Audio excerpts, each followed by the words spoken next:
అంత ఆ దాడి ఎంత అన్యాయంగా ఉంటుందంటే, అసలు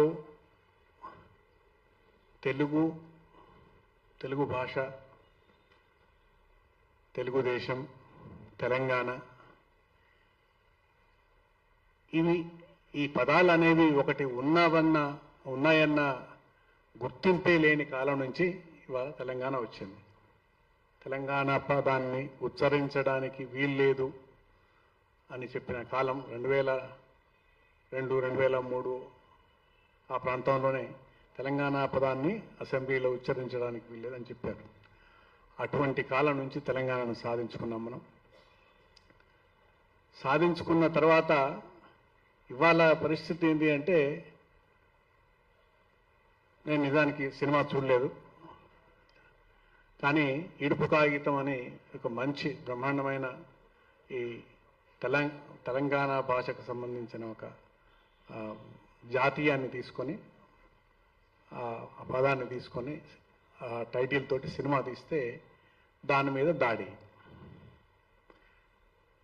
అందుకని ఈ దాడి మూలాలు ఇక్కడ ఇవాళ మొదలైంది కాదు, చాలా కాలంగా జరుగుతున్న దాడి ఇది. అసలు ఆంధ్ర అనే ఒకదాన్ని తీసుకొచ్చి తెలుగు అనే పదం మీద కూర్చోబెట్టి తెలుగును మొత్తం చేసి ఆంధ్ర మహాభారతం, ఆంధ్ర భాషా చరిత్ర, ఆంధ్ర సాహిత్య సంగ్రహం అన్నీ ఆంధ్రతోటి నింపేసి తెలుగు అనేదాన్ని పక్కకు జరిపిన కాలం. చరిత్ర అన్నీ కూడా ఆంధ్ర అనే దాంతో మొదలవుతాయి. ఎందుకు అంటే, తెలుగు అన్న పదం ప్రాచీనము కాదు, దానికి చరిత్ర లేదు. అది నన్నయ్యతో మాత్రమే మొదలైంది ఆ పదం. ఆ పదానికి ముందు తెలుగు లేదు. తెనుగు అనే పదం మొదట ఉంది. ఆ తెనుగులో నకారం పోయి లకారం వచ్చి తెలుగు అయ్యింది. నన్నయ్యతోటే భాష పెరుగుతూ వచ్చింది అని చెప్పి మొత్తం ఇప్పటి వరకు చరిత్రను, భాషను చిత్రికబట్టిన, పరిశోధించిన వాళ్ళందరూ రాశారు. మన ప్రాంతం వాళ్ళు రాసినారు, అక్కడి ప్రాంతం వాళ్ళు రాసినారు. అక్కడి ప్రాంతం వాళ్ళే ఎక్కువ మంది చరిత్ర పరిశోధకులు. ఎందుకంటే ఆంగ్లేయులతో ఉన్న సాహచర్యం వల్ల, ఆంగ్లేయులతో ఉన్న సంపర్కం వల్ల వాళ్ళు పరిశోధన ముందు చేసినారు. మెకంజీ కానీ, సేపీ బ్రౌన్ కానీ అనేక మంది ఆంగ్ల పరిశోధకులు అక్కడి ఆంధ్ర ప్రాంతపు కొంతమంది స్థానిక మేధావుల్ని సహకారం తీసుకొని పరిశోధన చేసినారు. తాళపత్ర గ్రంథాలు సేకరించడము, అలిఖిత గ్రంథాలు సేకరించడము, అదంతా. ఆ ప్రయత్నంలో వాళ్ళంతా ఏం చేసినారంటే, తెలుగు అనేదాన్ని పక్కన జరిపి ఇది ఆంధ్రదేశం, ఈ ప్రజలంతా ఆంధ్ర ప్రజలే, తెలంగాణ లేదు, తెలుగు లేదు, తెలుగు కూడా తర్వాత వచ్చింది, తెలుగుకు ప్రాచీనత లేదు అని తీసుకొచ్చినారు. ఎప్పుడైతే తమిళ భాష వాళ్ళు ప్రాచీన హోదా సంపాదించి దానికి ప్రత్యేకమైన పీఠం ఏర్పాటు చేసి నిధులు సమకూర్చుకుంటున్నారు, అప్పుడు మాకు కూడా ప్రాచీన హోదా ఇవ్వాలని చెప్పి అన్ని భాషలు, దక్షిణ భారత భాషలన్నీ అడిగినప్పుడు మన గవర్నమెంట్స్, మన ఇక్కడ సాహిత్య మేధావులు అందరూ కలిసి దానికి ఒక ప్రాతిపదిక తయారు చేసి సబ్మిట్ చేసినారు. సబ్మిట్ చేస్తే సెంట్రల్ గవర్నమెంట్ ప్రాచీన హోదా ఇచ్చినప్పుడు ఒక మేధావి తమిళనాడుకు సంబంధించిన ఒక ఆయన ఏం చేసినాడంటే, లేదు వాళ్ళే రాసుకున్నారు, నన్నయ్య ఆదికవి అంటే 1025 క్రీస్తు శకము 1025, 1030 సంవత్సరాల కాలం నుంచి మాత్రమే తెలుగు భాష ఉంది, 1000 సంవత్సరాలకు ప్రాచీన హోదా ఎట్లా ఇస్తారని చెప్పేసి వాళ్ళు క్వశ్చన్ చేసినారు. అక్కడ అసలు పంచాయతీ మొదలై నిజంగానే దానికి ముందు తెలుగు లేదా, అసలు ఈ ప్రాంతం ఏంటిది, ఆంధ్ర అనేది ఎక్కడి నుంచి వచ్చింది అనేది శోధన మొదలు పెడితే అసలు అనేక ఆధారాలు మనకు చరిత్రలో, శాసనాల్లో ఉన్నాయి. ఇది తెలుగుదేశం అని, ఈ తెలింగ దేశం అని అన్ని శాసనాల్లో ఉన్నాయి. ఉన్నప్పటికీ వాటిని గుర్తించడానికి కానీ, వాటిని బయటికి తీసుకోవడానికి కానీ, దాన్ని యాక్సెప్ట్ చేయడానికి కానీ వాళ్ళు అంగీకరించాల. కేవలం నన్నయ్యకి ముందు కాలం కాదు, క్రీస్తు శకం కాలం నాటి నుంచి కూడా మెగస్తనీస్ రాసిన ఇండికా అనే గ్రంథంలో మొదగలింగ అంటే 3 లింగాల ప్రదేశము అని చెప్పి ప్రస్తావించారు. తర్వాత టోలెమీ రాసిన గ్రంథంలో కూడా ఇది ట్రిలింగాన్ అని రాసినాడు, ట్రిలింగాన్ అనే ప్రస్తావన చేసినాడు. తర్వాత తమిళ సాహిత్య వ్యాకరణ గ్రంథాలు తొలికాప్యం కానీ అగత్యం కానీ ఆ గ్రంథాలలో రెండింటిలో కూడా ఒక దాంట్లో భాషావాచకంగా తెలుగును ప్రస్తావించాడు, ఇంకొక అగత్యంలో తొలికాప్యంలో దేశీయవాచకంగా అంటే ఇది తెలుగు దేశము అని ప్రస్తావించాడు. ఈ రెండు కూడా క్రీస్తు శకం తొలి 1-2 శతాబ్దాల నాటి గ్రంథాలు వాటిల్లో ప్రస్తావించారు. అట్లా అనేక ప్రస్తావనలు చరిత్రలో ఉన్నాయి, మనకు దొరుకుతున్నాయి. భాష ఉంది మన దగ్గర. కడప జిల్లా కమలాపురంలో దొరికిన తొలి శాసనంలో తెలుగు భాషనే ఉంది. వాడపల్లి దగ్గర దొరికిన శాసనాల్లో తెలుగు భాష ఉంది. తర్వాత కొరివి దగ్గర దొరికిన శాసనాల్లో తెలుగు భాష ఉంది. ఇవన్నీ కూడా క్రీస్తు శకము 7, 8, 9 శతాబ్దాల నాటివి. వేములవాడ కేంద్రంగా క్రీస్తు శకము 9, క్రీస్తు శకము 10 సంవత్సరాల్లోనే బ్రహ్మాండమైన సాహితీ పోషణ జరిగింది, సాహితీ సృజన జరిగింది. మల్లి రేచన కానీ, పంపన కానీ, దినవల్లభుడు కానీ అనేక గ్రంథాలు రచించారు, పద్యాలు రచించారు. శాసనాలు కురిక్యాల శాసనంలో కంద పద్యాలు లభించాయి. తర్వాత బెజవాడ యుద్ధమల్లుడి శాసనము, అద్దంకి శాసనము, ధర్మవరం శాసనం అన్నింటిలో కూడా తెలుగు భాష ఉంది.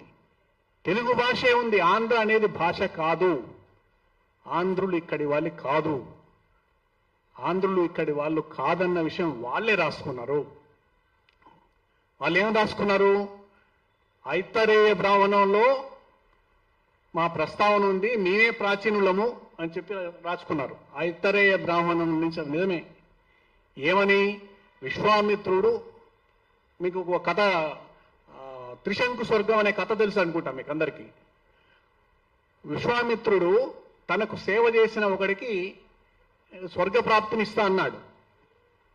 దేవతల దగ్గరికి పంపించినాడు. స్వర్గానికి పంపిస్తే దేవతలు వీడు శూద్రుడిని మా స్వర్గానికి రానియమని చెప్పేసి ఆ స్వర్గం నుంచి తోసేస్తే వాడు మొత్తుకున్నాడు, విశ్వామిత్రునికి మొరపెట్టుకున్నాడు, అయ్యా నన్ను ఇక్కడి నుంచి తోసేస్తున్నారు అంటే ఆయన మధ్యలో ఇంకొక స్వర్గాన్ని సృష్టించి నువ్వు అక్కడే ఉండు అని చెప్పేసి స్వర్గాన్ని సృష్టించి అక్కడ కూర్చోబెట్టాడు ఆయన. నువ్వు ఒక శూద్రుని కోసం దేవతలతో ఘర్షణ పెట్టుకుంటావు, ఇంకొక స్వర్గాన్ని సృష్టిస్తావా అని చెప్పేసి ఈయనకున్న కొడుకుల్లో కొంతమంది తిరుగుబాటు చేసినారు. ఆ తిరుగుబాటు చేసిన కొడుకుల్ని మీరు ఆంధ్రులు, శబరులు, మూతిపులు కమ్మని చెప్పి శపించి ఉత్తర భారతం నుంచి ఆర్యావర్తం నుంచి ఎల్లగొట్టాడు. ఆ ఎల్లగొట్టిన వాళ్ళలో ఆంధ్రులు ఒకరు. వాళ్ళు వచ్చి ముందు హిమాలయ మన వింధ్యాచల పర్వతాల దగ్గర సెటిల్ అయ్యి ఆ నుంచి ఈ ప్రాంతానికి వచ్చి ఇక్కడ ఉన్న తెలుగుల పైన దాడి చేసి తెలుగులతో ఘర్షణ పడి గెలిచి ఈ ప్రాంత ప్రజలతో కలిసిపోయి ఈ భాషను స్వీకరించారు వారు. ఇది వాస్తవం కాగా మొత్తం ఇక్కడ ఉన్న జాతిని, ఇక్కడి భాషను, ఇక్కడ సంస్కృతిని అన్నిటినీ పక్కకు తోసి ఈ త్రిలింగ దేశము, తెలుగు దేశం అనే దాన్ని పక్కకు తోసి వాళ్ళు ఆంధ్రదేశం అనేదాన్ని, మీకు ఎన్టీ రామారావు ఆంధ్రదేశం అని ఎందుకు పెట్టలేదు పార్టీ పేరు, తెలుగుదేశం అని ఎందుకు పేరు పెట్టాడు? ఈ నోస్ హిస్టరీ. ఆయన త్రిపురనేని రామస్వామి చౌదరి రాసిన ఆయన సాహిత్యం అంతా కూడా బ్రాహ్మణ వ్యతిరేక సాహిత్యం, ఆర్య బ్రాహ్మణ వ్యతిరేక సాహిత్యం ఆయన సృష్టించింది. అన్నింటిలో కూడా ఇది తెలుగుదేశం అని రాసినారు తప్ప ఆంధ్రదేశం అనే ప్రస్తావన ఎక్కడ రాయలే.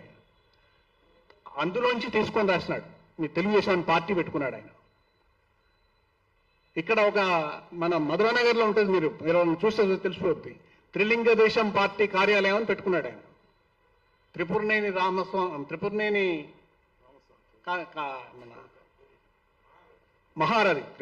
మహారథి గారు త్రిలింగ దేశం పార్టీ అని పెట్టుకున్నాడు. కృష్ణాదేవాడు ఆయన మరి ఎందుకు పెట్టుకున్నాడంటే కృష్ణా, గోదావరి జిల్లాలు ఇవన్నీ త్రిలింగ దేశమే, తెలుగుదేశమే. ఆంధ్రాపదం అనేది చరిత్రలో, శాసనాల్లో ఒకే ఒక సందర్భంలో ప్రస్తావించబడింది. ఆ శాసనం ఏంటంటే మైదవోలు శాసనం.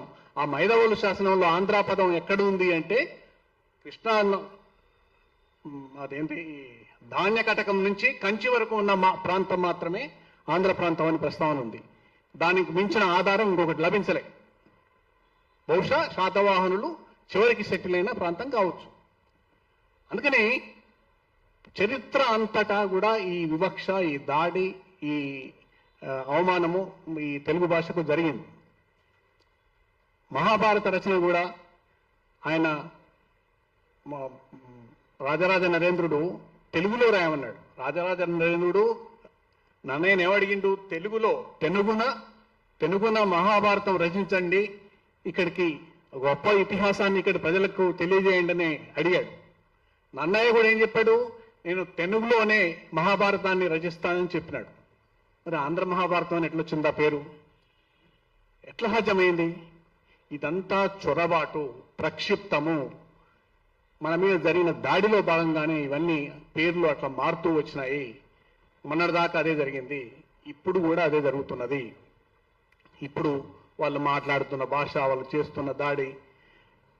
ఇంకొక ప్రస్తావన నేను చేసి ముగిస్తాను నేను. ఎందుకంటే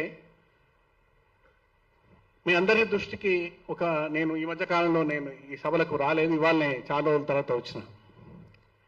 తెలంగాణ రాలేదు, తెలంగాణ వచ్చినా బాగుపడలేదు, తెలంగాణ వల్ల ఏం ఒరగలేదు అనే భావన మన నిజంగానే నష్టపోయిన వాళ్ళు, దెబ్బతిన్న వాళ్ళు కొంతమంది మాట్లాడుతున్నారు. ఇదే భాషను రేవంత్ రెడ్డి కూడా మాట్లాడుతున్నాడు. మీరు ఇది గమనించాలా. రేవంత్ రెడ్డి వీళ్ళంతా ఏం జరగలేదు 10 ఏళ్లలో అనే భాషనే మాట్లాడుతున్నాడు. ఆంధ్ర ప్రాంతం వాళ్ళు కూడా చాలా మంది అదే మాట మాట్లాడుతున్నారు. నిజమా? టిఆర్ఎస్ ప్రభుత్వం, టిఆర్ఎస్ నాయకత్వం చేసిన తప్పులు 100 లెక్క పెట్టవచ్చు. ఆ విషయంలో మనకేమీ భిన్నాభిప్రాయం ఉండాల్సిన పని లేదు. కానీ తెలంగాణ వచ్చిన తర్వాత జరిగిన మార్పుని కానీ తెచ్చిన భౌతిక అభివృద్ధి, చాలా మెటీరియల్ డెవలప్మెంట్ అనేదాన్ని మనం విస్మరించొద్దు. తెలంగాణ రావడం వల్ల మనకేం ప్రయోజనం జరగలేదు, తెలంగాణ రాలేదు అనే భాష మనం మాట్లాడితే అది నిజంగానే మన శత్రువులు మాట్లాడే భాష. తెలంగాణ వచ్చి వీళ్ళు ఏడుస్తున్నారు, తెలంగాణ వచ్చిన తర్వాత కూడా ఏడుస్తున్నారు వీళ్ళు, ఏం జరగలేదు అని. నేను ఒక మాట మీరందరూ తర్వాత కూడా చెక్ చేసుకోవచ్చు. దాదాపు 1,50,000 కోట్ల రూపాయల సంపద 10 సంవత్సరాల కాలంలో తెలంగాణ పల్లెలకు పంపిణీ అయ్యింది అన్న వాస్తవాన్ని మీరెవరూ విస్మరించవద్దు. కేవలము రైతు బంధు వల్ల కావచ్చు, ఆసరా పెన్షన్ కావచ్చు, ఏమైనా కావచ్చు. కానీ ఎందుకు ఓడిపోయిందంటే వాళ్ళు చేసిన తప్పుల వల్ల ఓడిపోయింది, యాటిట్యూడ్ వల్ల ఓడిపోయింది, వ్యవహారంలో తీసుకున్న తప్పుడు నిర్ణయాల వల్ల ఓడిపోయింది. కేసీఆర్ ఓడిపోయింది మొన్న కాదు, కేసీఆర్ ఓడిపోయింది 2019లోనే. 2018లో శాసనసభ ఎన్నికల్లో 88 స్థానాలు గెలిచిన కేసీఆర్ 2019 మే వచ్చేటప్పటికి 8 లోక్సభ స్థానాలు ఎందుకు ఓడిపోయాడు? 7 మాసాల్లో 6 మాసాల్లోనే అంత మార్పు ఎందుకు వచ్చిందంటే ఆయన వ్యవహార తీరు నచ్చలేదు.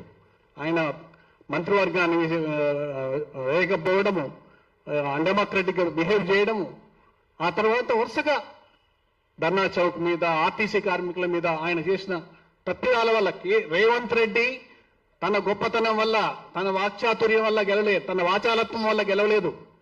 కేవలం కేసీఆర్ చేసిన తప్పుల వల్ల రేవంత్ రెడ్డి గెలిచినాడు, వ్యతిరేక ఓటుతోటి రేవంత్ రెడ్డి గెలిచినాడు. అందుకని తెలంగాణ వచ్చి మనం సాధించింది చాలా ఉంది, మనం గెలిచింది చాలా ఉంది. కానీ నిజంగానే చాలా మందికి జరగాల్సిన ప్రయోజనం జరగలేదు. ఇప్పటికీ కూడా ఆంధ్ర ఎస్టాబ్లిష్మెంట్సే ఇక్కడ పెత్తనం చేస్తున్నాయి. ఆ ఆంధ్ర ఎస్టాబ్లిష్మెంట్స్ ను ఎంకరేజ్ చేసింది కూడా మన ప్రభుత్వాలే. ఆ ప్రభుత్వం, ఈ ప్రభుత్వం, ఎవరు వచ్చినా సరే అదే కాంట్రాక్టర్ ఉంటాడు, వాళ్ళే ఇక్కడ పెత్తనం చేస్తారు. గత చిత్రం అంటే ఎక్కడో రిటైర్ అయిపోయిన వేరే ప్రాంతానికి చెందిన ఒక రిటైర్డ్ అధికారిని తీసుకొచ్చి ఇక్కడ రేరా చైర్మన్ గానో రేరా